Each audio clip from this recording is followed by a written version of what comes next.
Boa tarde, galerinha de casa. Como vocês sabem, eu sou o professor Edgar Luna. Estou aqui mais uma vez para a gente conversar sobre mais um tema de história dos nonos anos.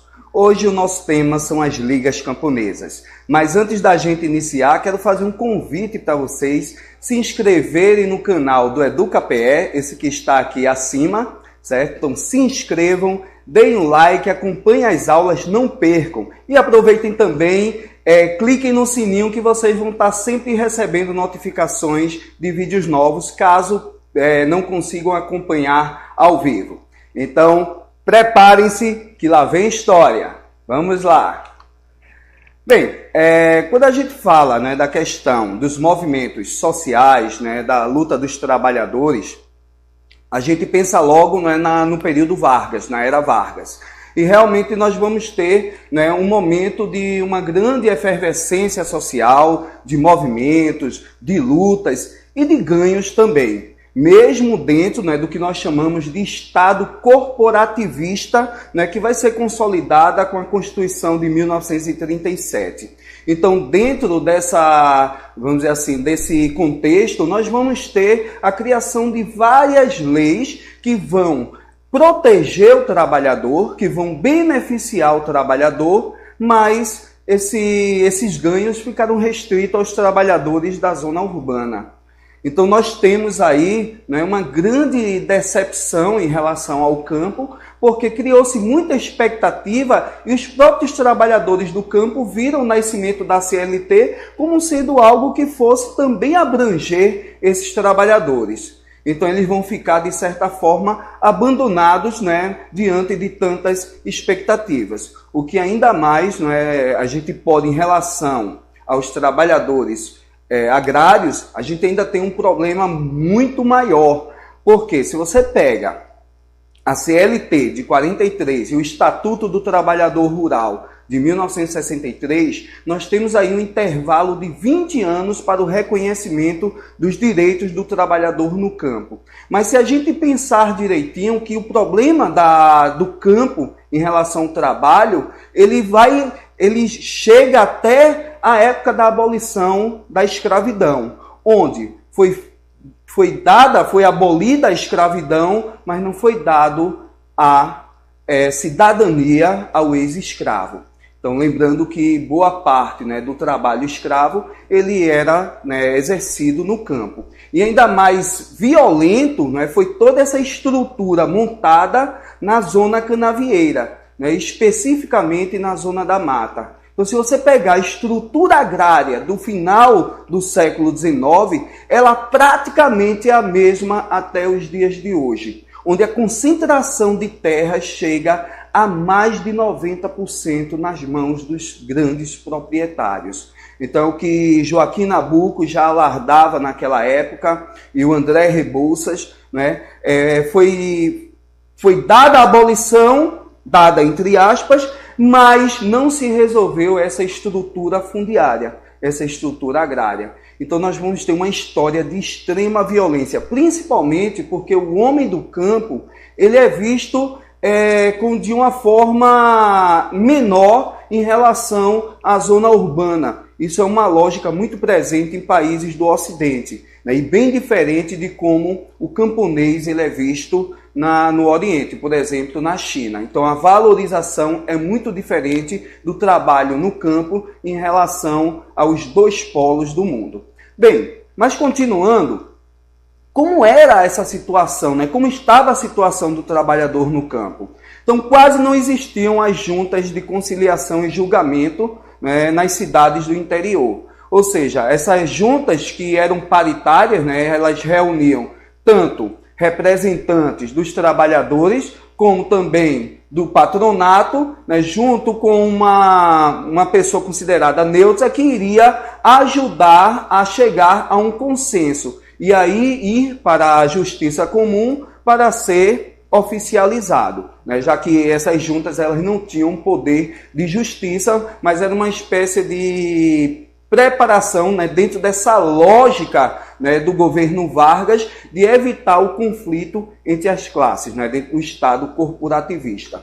Então, o Código Civil ele não permitia a organização de sindicatos rurais. E os proprietários agiam de forma extremamente repressiva. Então, se você pegar a formação das primeiras ligas na década de 40, que vai ser extremamente reprimida, até o longo ano de 1963, né, como cunhou esse termo a professora Christine Dabar, né, da Universidade Federal, junto com o orientando dela, o Silvio. Então, esse longo ano de 63 até os momentos em que surgiram as primeiras ligas, você vai ter uma história de extrema violência, certo? E por não dizer até os dias de hoje. Tanto que se você pegar, né, os números da violência no campo, de 2016 para cá, ela tem crescido muito dentro dessa nova postura do governo atual. Certo? Então, o número de assassinatos, né, o número de conflitos, ela tem cada vez mais presente no campo, né, cada vez maior. Bem, também nós temos, além da polícia, né, institucional, que era jogada em cima dos trabalhadores rurais, também ainda tinha as milícias dos próprios proprietários. Então você vai ter casos, né, por exemplo, aqui em Pernambuco, nós tivemos um caso, né, em uma cidade do interior, que cinco trabalhadores foram levar um documento que requeria, né, o pagamento do 13º, isso na década de 60, e eles foram assassinados. Né? Gente assassinada porque chupou um pedaço de cana, que foi expulso da terra. E quando eram expulsos, não eram expulsos apenas da lavoura, mas também da casa e sem nenhuma indenização. Então a situação do trabalhador do campo, ele era extremamente penoso. Claro que isso tem a ver com a nossa memória escravocrata, porque não mudou muito o tratamento, né? Acabou oficialmente a escravidão, mas na prática, né, os trabalhadores eles eram submetidos às mesmas condições de pauperização, de exploração, que até o espaço era controlado, até a locomoção deles era controlada. Então não era uma situação muito diferente da época da escravidão, claro que levando em consideração os diferentes contextos. Em 1944, o decreto 7.038, ele vai autorizar a sindicalização rural, mas ela não se concretizou, visto que a Era Vargas, né, o Estado Novo, estava chegando ao fim em 1945, né, quando Vargas tentou se aproximar ainda mais do povo, né, que iria abranger vamos dizer assim, esse processo de sindicalização, né, mas não se consolidou. Bem, e qual foi o contexto, né? Em que contexto vão surgir as ligas camponesas, né? Qual foi a situação? Primeiro, a gente tem um modelo nacional desenvolvimentista, né? Desde Vargas, né? Passando para o período populista, em que vai colocar de um lado o urbano e o rural, e sempre o urbano tendo uma certa preponderância, né, em relação ao rural.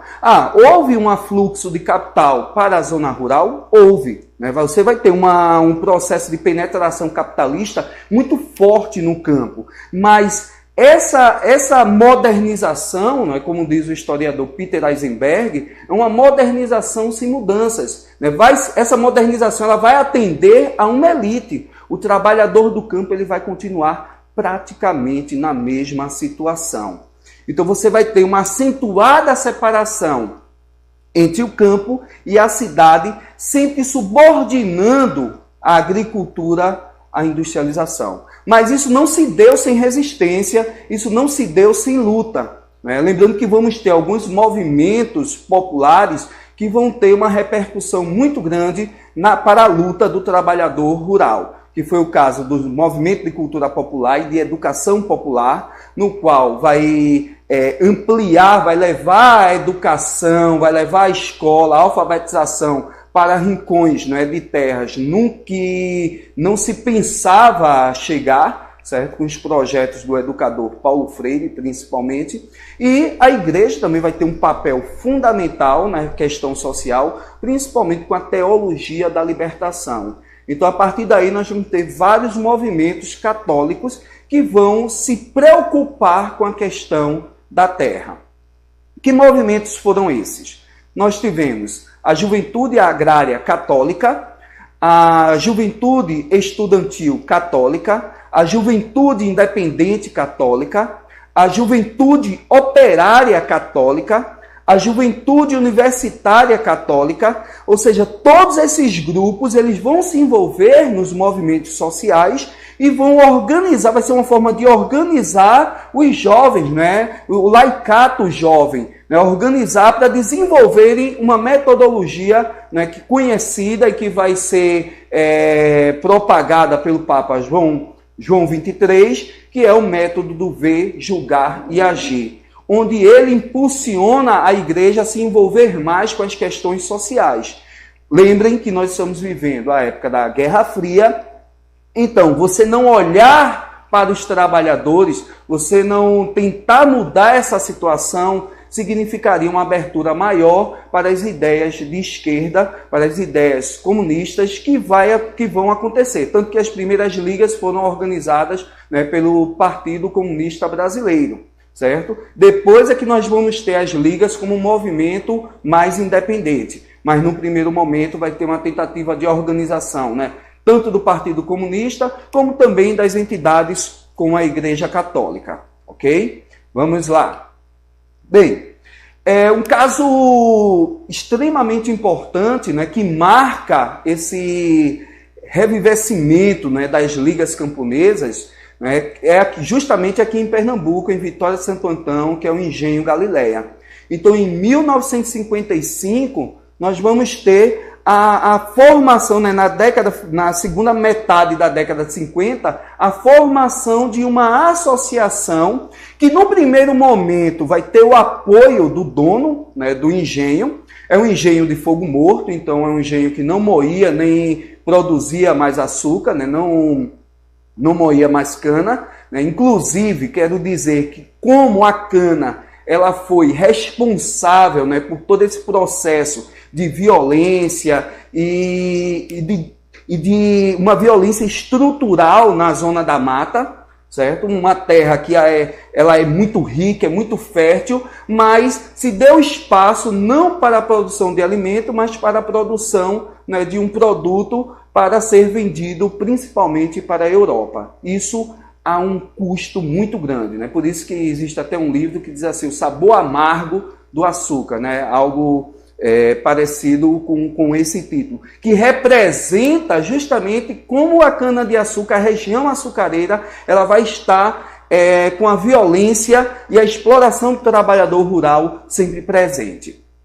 Mas o que essas associações, o que elas queriam, né? Qual era o objetivo delas? Elas não nasceram como ligas, elas nasceram, inclusive, se diz que elas nasceram, isso está muito presente na narrativa, né, do documentário Cabra Marcado para Morrer, que diz que essas associações nasceram, né, lutando por um caixão, né, porque nenhum caixão eles tinham acesso para enterrar seus mortos. Então esse auxílio funerário, que era dado pela prefeitura, né, de uma forma bem precária, porque ele emprestava o caixão, você enterrava, jogava o morto no buraco, depois devolvia o caixão para ser utilizado por outro. Enfim, então essa necessidade de assistência, de organizar, de se proteger, a gente vê nascer quase, né, no estalar de dedos, vendo que diante de tanta exploração e de tanta repressão, as ligas se organizaram rapidamente, num curto espaço de tempo. Se você pegar toda essa história, né, basicamente, quando se deu uma brecha para eles poderem se organizar, e se organizando de uma forma bem precária, né, muitas vezes tinham que ser escondidos em paróquias, tinham que se infiltrar nos engenhos, nas terras, né, dos grandes proprietários, né, disfarçados para convocar os trabalhadores para as reuniões. Então, a coragem e a rapidez com que isso se deu foi muito interessante a gente perceber e carece ainda de muitos trabalhos.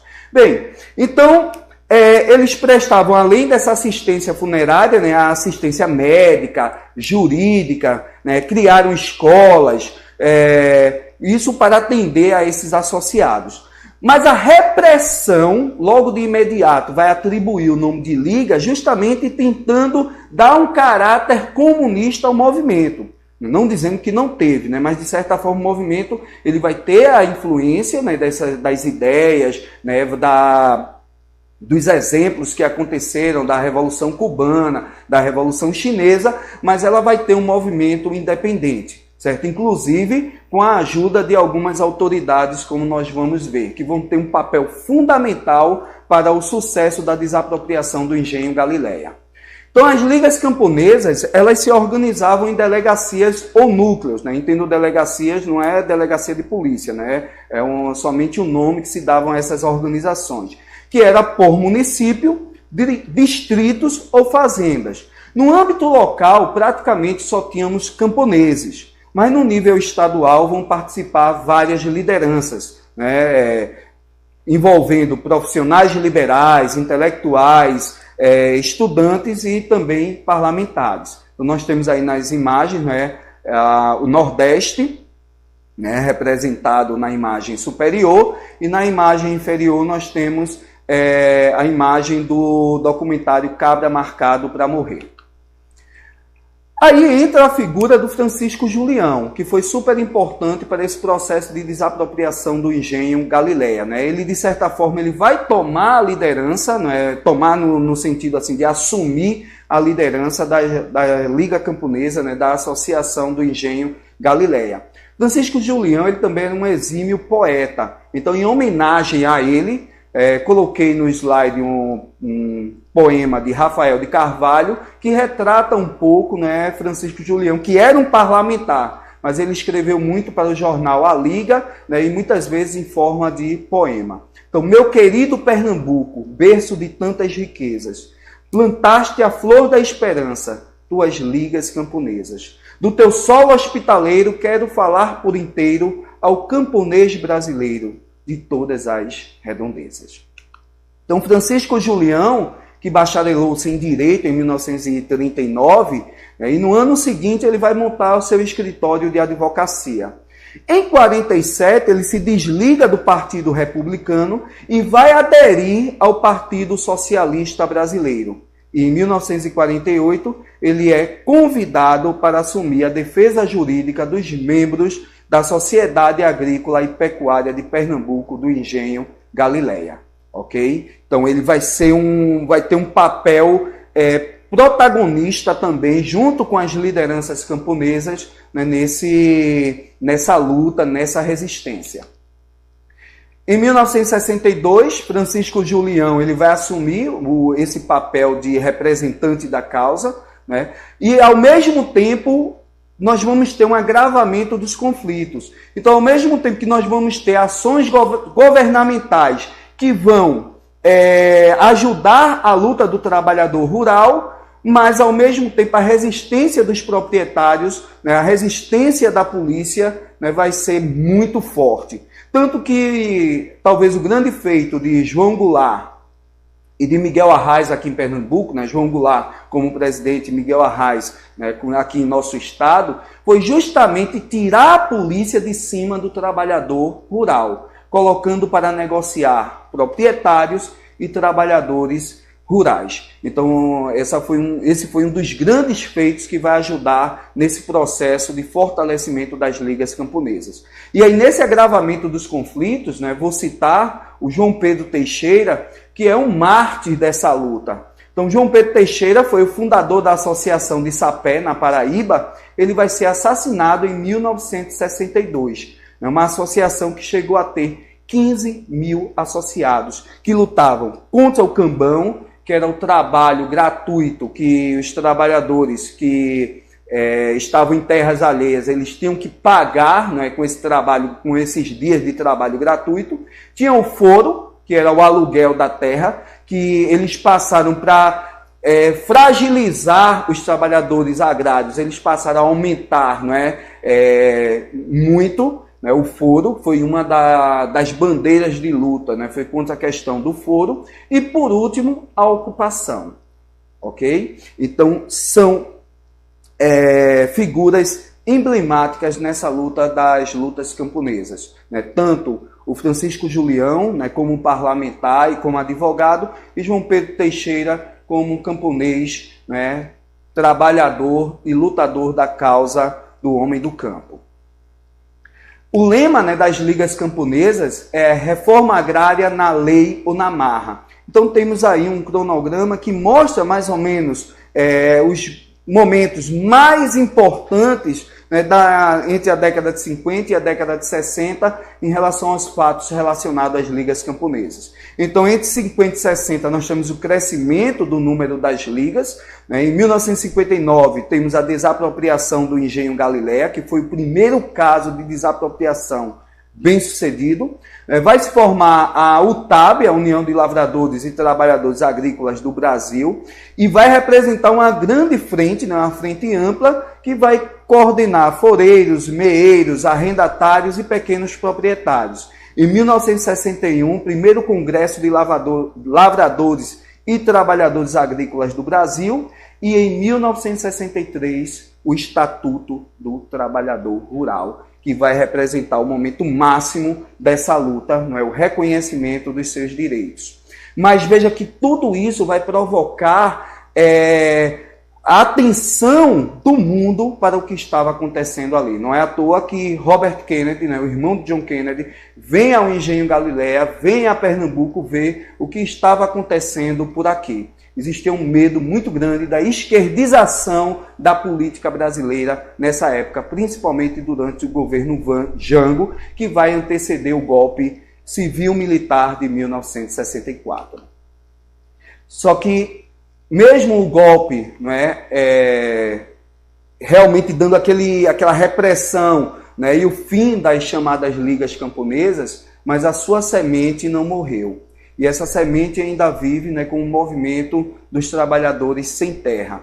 E aí traz o lema, né, lutar não é crime. Chega de ataque da polícia ao MST. Porque a questão da terra no Brasil é uma questão de desenvolvimento, certo? A reforma agrária é uma questão fundamental para termos uma maior justiça social e um melhor desenvolvimento, um desenvolvimento mais efetivo da nossa nação. Então temos aí a bandeira de luta, algumas ideias de luta, né, do MST, a reforma agrária, a democratização da cultura, a defesa da saúde e de políticas públicas, as melhorias das condições e o respeito à diversidade étnica, sem falar do combate à violência contra a mulher. E trago para vocês, para a gente finalizar, um desafio, certo? Onde temos uma charge que mostra enxadas paradas e embaixo enxadas paradas, né? O campo vazio e abaixo a cidade, né, super inchada, super lotada. Então a posição crítica assumida nessa charge de Márcio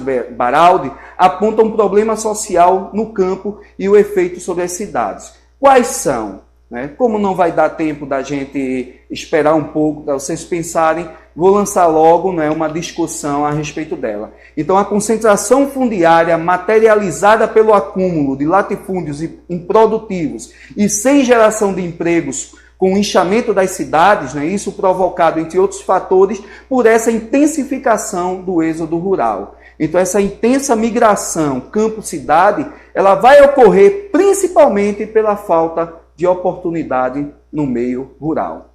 Então, pessoal, não esqueçam de se inscrever no canal, não esqueçam de dar o seu like lá e também de ativar o sininho, certo? Para que vocês possam ver essa aula e as outras e receber as notificações, certo? E vocês poderem acompanhar de uma forma mais